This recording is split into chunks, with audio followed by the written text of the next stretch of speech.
9 to 5 job.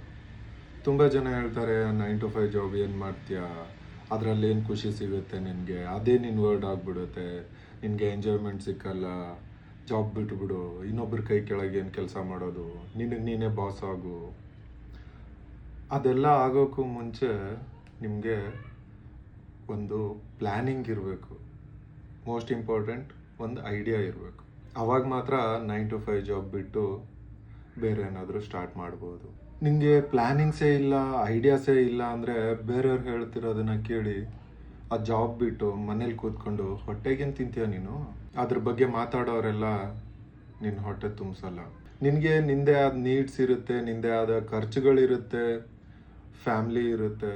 ಅದನ್ನೆಲ್ಲ ನೋಡ್ಕೊಳ್ಳೋ ಜವಾಬ್ದಾರಿ ನಿಂದಿದ್ದಾಗ ಯಾರ್ದೋ ಮಾತು ಕೇಳಿ 9 to 5 ಜಾಬ್ ಬಿಟ್ಟರೆ ಮುಂದೆ ತುಂಬ ಕಷ್ಟ ಆಗುತ್ತೆ. ಒಳ್ಳೆ ಪ್ಲ್ಯಾನಿಂಗ್ಸ್ ಇದ್ದಾಗ, ಒಳ್ಳೆ ಐಡಿಯಾಸ್ ಇದ್ದಾಗ, ನಾನು ಇದನ್ನು ಬಿಟ್ಟು ಇದಕ್ಕಿಂತ ಜಾಸ್ತಿ ಅರ್ನ್ ಮಾಡ್ತೀನಿ ಅಂತ ಇದ್ದಾಗ ಕ್ವಿಟ್ ಮಾಡೋದು ಕರೆಕ್ಟ್. ಇಲ್ಲ ಅಂದರೆ ನೋ ಯೂಸ್. ಇದನ್ನೇ ಅಲ್ವಾ ಹೇಳೋದು, something is better than nothing ಅಂತ.